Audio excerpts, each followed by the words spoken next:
Hi guys, so today we are going to go ahead and do a chatty get ready with me. This is just kind of an everyday look that I do.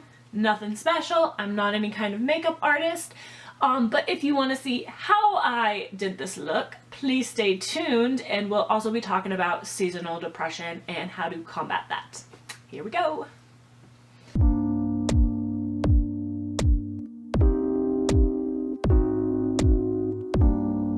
So I have already washed, moisturized, and primed my face. So it's all ready to go. It's a blank canvas. We're going to just start with my Unique Mineral Touch Skin Perfecting Concealer. And it's a pretty heavy concealer, so I don't need much. And then I like to get it on my chin because I feel like my chin is pretty spotty and it like doesn't have, I don't like have an even skin tone around there. So I'm just going to use my damp beauty blender and start working that under my eyes, and then I'll go ahead and move to like my spots and my chin. I just kind of wanted to talk about seasonal depression today. Here in the Pacific Northwest, we tend to have Novembers that are pretty gray, and so every year I've kind of struggled with like seasonal depression, and over the years I've kind of come up with ways to combat that. And so I just wanted to kind of like share what I do. And then if you have any ways that you fight your seasonal depression, definitely let me know. Because it's hard and I could use all the help that I can get. The next thing that we're going to go in with is the Maybelline Fit Me foundation. Everyone said that this is like the best drugstore foundation. And I do like it. It is a little bit like thinner than I originally thought it would be when I heard about it, but you can build it up pretty well. And now that I have like kind of a thick layer of concealer, I don't really need a ton of it anyway, so it's not a big deal for me. I don't really powder during the winter or anything because I have fairly dry skin, and during the winter I get so dry. I'm one of those people who is like a static magnet, and it drives me crazy. I think that some of us are more like electrically charged than others, and I am definitely one of those people. So we're just gonna again blend this in with my beauty blender, and it'll form like just a really nice lightweight layer on my skin. As far as seasonal depression goes, I know that it can differ for everybody. A lot of people experience it going into winter. I happen to also experience it pretty bad going into spring, and this year I kind of figured out why that is for the first time, because you would kind of think that after like the depressing winter months, spring would be like more of like a boost to your depression and everything. But for me, it was like kind of the opposite. I was always looking forward to spring. Spring had always been like my favorite season. But I noticed that every spring I kind of like have like a harsher mental breakdown. And I struggle a lot with anxiety, panic attacks, and like generalized anxiety disorder. And so I really have to be aware of what's going on in my body and just really take care of it, or else I can kind of go like off the deep end a little bit. And so I just kind of noticed that during the springtime I was getting worse than like going into winter.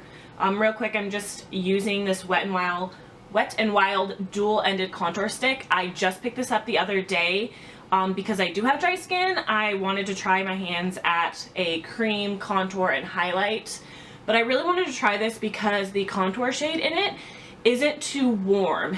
And that's super important because it looks more like a shadow when it has like a little bit more of a gray tone than like a warm bronzy tone. And so that's kind of what you want your contour to look like.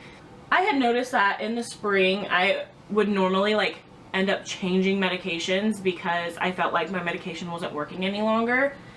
And I would just be like super struggling with anxiety.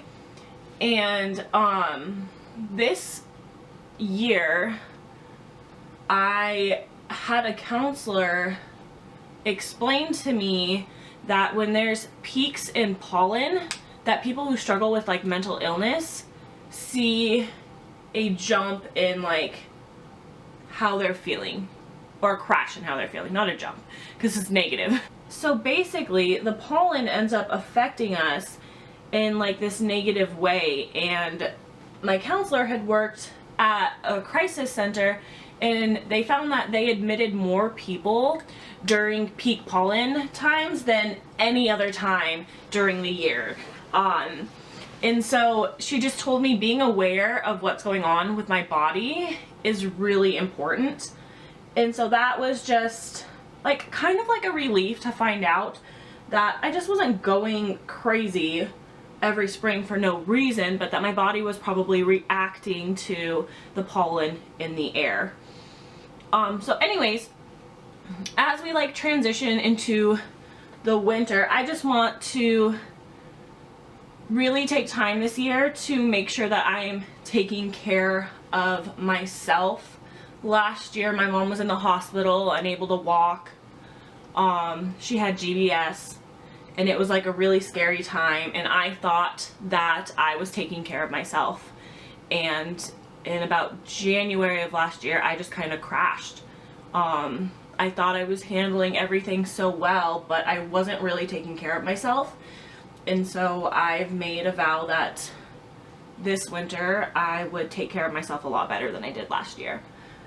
So I have 6 steps or 6 ways that I kind of combat my seasonal depression or depression in general. So the first one is that it is important to be getting outside. During the winter months, the reason that we normally or typically feel different is because we have a lack of sunshine. And so getting outside, even just for like 20 minutes every day, really helps your body absorb that sunlight that we need. And for those who don't get to get out as much, it's always recommended to get a sun lamp. And this year I have a sun lamp for the first time, and I'm really excited to give it a try.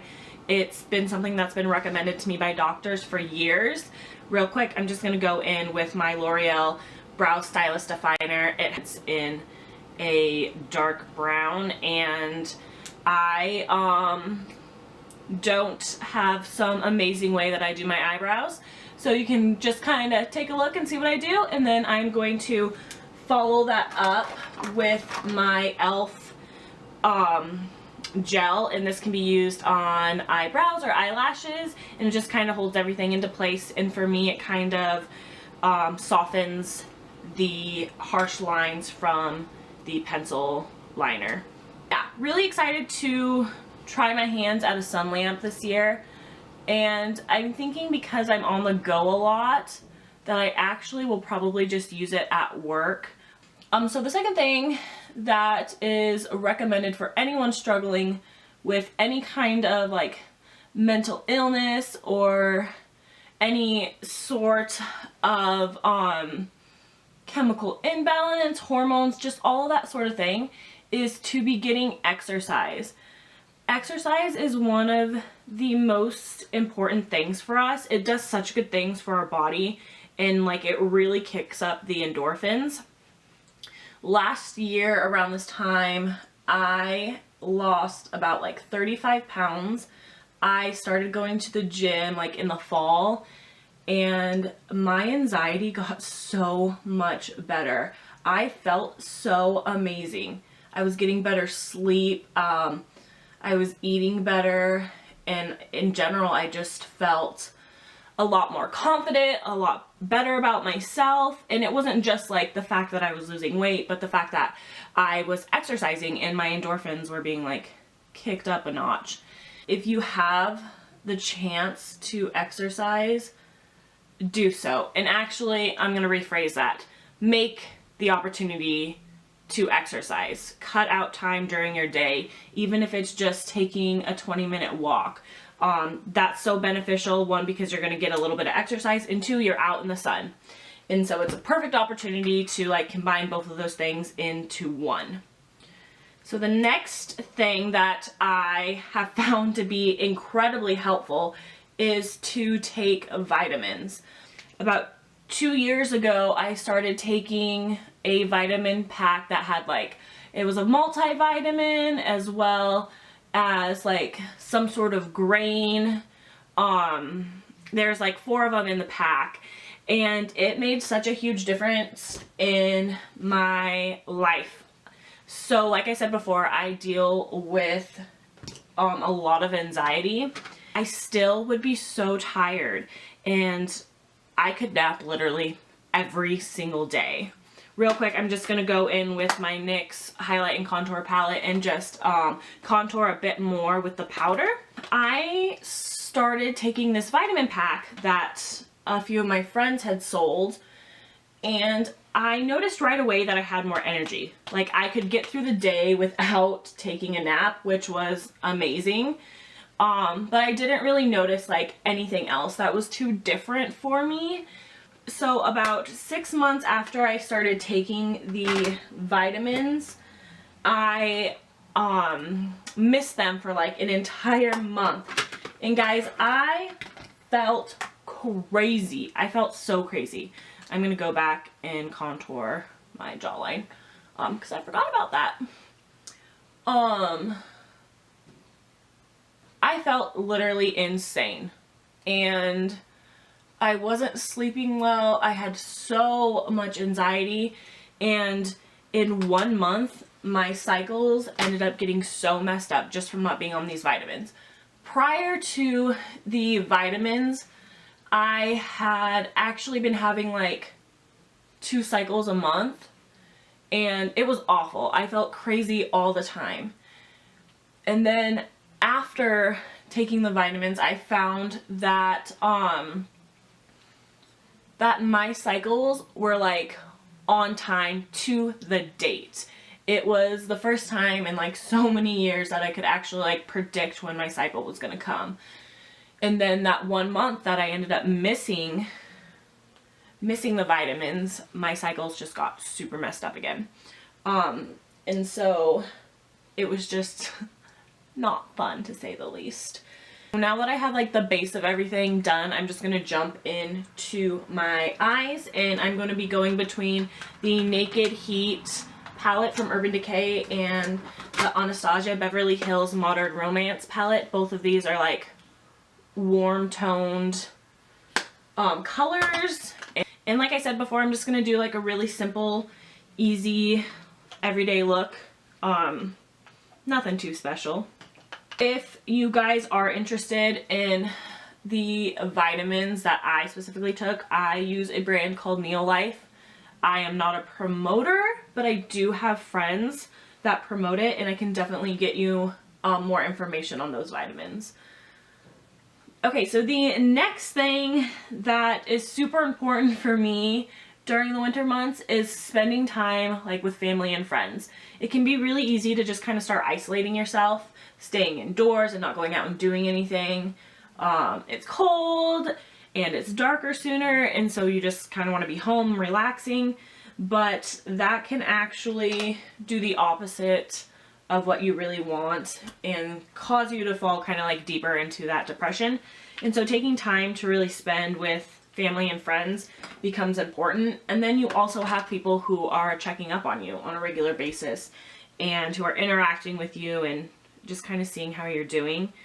And I find that when I am around other people, even if I don't feel super great, I like try harder to feel better. I don't succumb to the depression as much or the negative feelings and thoughts. And then probably the most important step that I found is attitude. Depression, anxiety, all those things, they are very much a chemical imbalance. Many times it's something that's very hereditary, but we still have the choice to fight it. And this has been a struggle for me. I have always felt kind of like a victim of anxiety, and it's been frustrating because I would tell people like, I didn't choose this life. Like I didn't choose to have panic attacks. I didn't choose to be so limited in the things that I could do, but I still have to choose to fight it. Whether I'm a victim or not, I still have to choose to overcome it. And so having the right attitude makes all the difference in the world. Right now I'm just kind of building up a couple different warm toned colors into my crease. And that's basically all I'm going to do today. I don't have anything like really important or big going on. And so I'm just trying to give my eyes a little bit of dimension by building up in the crease in the corner of my eyes. It's so easy to fall into like the thought process of like, woe is me, this is so hard. And it is, and like props to anyone who has to battle any kind of mental illness, addiction, anything, because it is the toughest battle you'll ever face. One of my favorite quotes is, I've never dealt with anything more difficult than my own soul. And it's like so true. Sometimes I am completely my worst enemy, and it's awful and it's hard. It's not something that any of us enjoy, but we have to be willing to fight our bodies. Like we have to be willing to fight our minds as well. And that really comes down to making the decisions that are best for us, whether or not we feel like doing that said thing or not. And so I am not going to let anxiety and depression win this winter. I am going to fight it with everything I have. And in order to do that, I have to step up my game with certain things. I have to exercise. I have to get outside. I have to do those things because they're what's best for me, and that's going to be the way in which I fight. And we all have the ability to do that, and it's hard. It's hard to get to that mental state where you're ready to fight and ready to say, you know, enough's enough. I'm going to beat this. But it will literally be the best thing that you will ever do for yourself. Just gonna move on to eyelashes. I don't really do like falsies or anything unless it's a really special occasion, but I do have a little something that helps give me that kind of like falsy look. I don't have thick eyelashes, and I don't have like overly long eyelashes, and I definitely don't have dark eyelashes. And so I have a couple tricks that I use to help with that. First thing being, because I don't have long eyelashes, is I do curl them. They get them to stand up straighter and taller, and that just helps a lot. And then the mascara that I'm going to share with you guys is the L'Oreal Voluptuous Lash Paradise. This is literally a dupe for the Too Faced Better Than Sex mascara, and it is amazing. Amazing, people. And then what I do to thicken my lashes is use the Milani Length in Seconds Lash Extension Fibers. The time I feel fallout is when I'm actually applying them, but then after that I feel great. So I'm going to show you how to apply that real quick. So you can take your favorite mascara. For me right now it is the Lash Paradise, and you're going to go ahead and do a coat of that on your eyelashes. And then while that is wet, you are going to apply the fibers, and they are white so you can see them really well. And you're going to just apply that layer of the fibers, and then you're going to move on to your second eye while that's kind of like getting tacky and those are really like sticking in. So you want to definitely like push these into the lash line to give that kind of thicker look, and then drag it up from there to lengthen your lashes. And I got some in my hair. So like I said, this is like the only time that I really feel that there's fallout from this specific fibers, is when I'm actually applying it. I am one of those people that is super messy with my mascara, especially like my bottom lashes. I do have actually really long bottom lashes, but I do not take time to make sure that I am only coating my lashes with mascara. I also coat my skin with mascara, which is fine for me because I tend to like a grungy kind of look anyways. Okay, so now we have the fiber lashes on both eyes, and so we're going to go back into the first eye and apply the top coat layer on the lashes. I do recommend that you use more of like a wet mascara for this, and it always is nice to have like a really good wand to kind of help separate those lashes, because the fibers do cause your lashes to kind of like chunk together. If you don't like that look, totally understand. I don't overly mind it. It's not my favorite, but it makes my lashes look thicker, so I'm game. So the final thing that I just kind of want to mention really quick that I'm doing this winter is something that I'm currently like super obsessed with. So the Danish are known to be like the happiest people on the earth, and people have been doing like a lot of research lately on why that is, especially when they have really harsh winters. And they have found out that the lifestyle in which they live is the reason why they are considered the happiest people on earth. And they have a word spelled H-Y-G-G-E. Yeah, H-Y-G-G-E, pronounced hygge. And it is a word used when acknowledging a feeling or moment, whether alone or with friends, at home or out, ordinary or extraordinary, as cozy, charming, or special. So there's not like a direct translation to English for this. But basically it's this idea that you find like happiness in just these really simple things. And I'm going to give you like the hygge like manifesto for implementing it into your life. And ironically, it is things that I already like super enjoyed, but there are other things that I didn't necessarily like take a lot of time to notice. And so when I give those to you guys, let me know if you do any of those, and let me know if you're interested in how I've really incorporated this into my life this winter. Okay guys, so my camera is completely trying to die on me, so we're gonna just hurry up, apply my highlighter, and then I'm gonna just set everything with this Milani Make It Last setting spray. So here we go, let's hurry up. So the hygge manifesto, the first thing is that it is important to set the mood. So they believe in having everything be like really, really cozy. They believe that candles and like that kind of lighting is just really beautiful and brings like a lot of happiness, and I would 100% agree with that. I am obsessed with lights, candles and lights, and I have them literally all over my room, and I just love to like plug them all in and then shut my overhead light off, and it just really like brings this like cozy, happy feeling to you. And so another thing that I've also seen that they do is they have like blankets, like warmth and like these inviting things. And so setting the mood is super important in kind of creating that atmosphere of just like pure happiness and joy, especially in the winter months. Alright, so I forgot to do blush, so I'm just gonna go in with that really quick. I just have this like matte palette that I got at like Sally Hansen 5+ years ago, and I just like using like the more mauvey colors.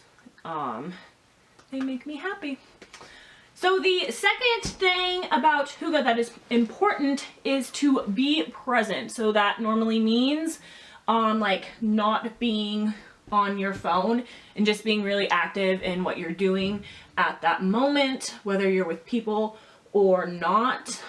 And I just kind of like to run my blush brush all over my face after I apply that, just to kind of like even it out a bit, if that makes sense. So I don't have like super big contrast between my highlight and contour and things like that. And then the third thing is that you are supposed to treat yourself. And this looks different for everybody, but the Danish specifically treat themselves with treats. So they like to indulge in sweets, hot and warm drinks, and I think that the important thing is not to like overindulge in things like that, but they allow themselves to enjoy food, and I think that's really great. The next thing is to share. Hygge is such a like relationship type of lifestyle. They want you to share with other people and your family and friends, share your time, share your food, share your home. It's just, I don't know guys, it's just really cool. The idea behind it all is just really great, and I don't even know what else to say about that. And then the other thing is to be thankful. Like I said, I have ways that I've been implementing this, so if you want to know how I've been implementing like Hygge into my life, just let me know. I'd literally love to do a video on that. And I'm actually going to be throwing a Hygge event coming up, and I might vlog that, so let me know about that as well. Like I said before, it's like so focused on relationships, and that is one of the most important parts of the manifesto, is to build relationships. When you are with people, set your phone aside, take time to talk to each other, and just really enjoy each other's company. It's so important that we have healthy relationships. Yeah, guys, this is just kind of the ways that I'm fighting the seasonal depression. And so yeah, have a great day, and let me know if you enjoyed this Chatty Get Ready with me. Thanks, guys. Don't forget to hit subscribe if you want to see future videos, and I just stumbled on my words really bad there, but that's okay. So anyways, we'll see you next time.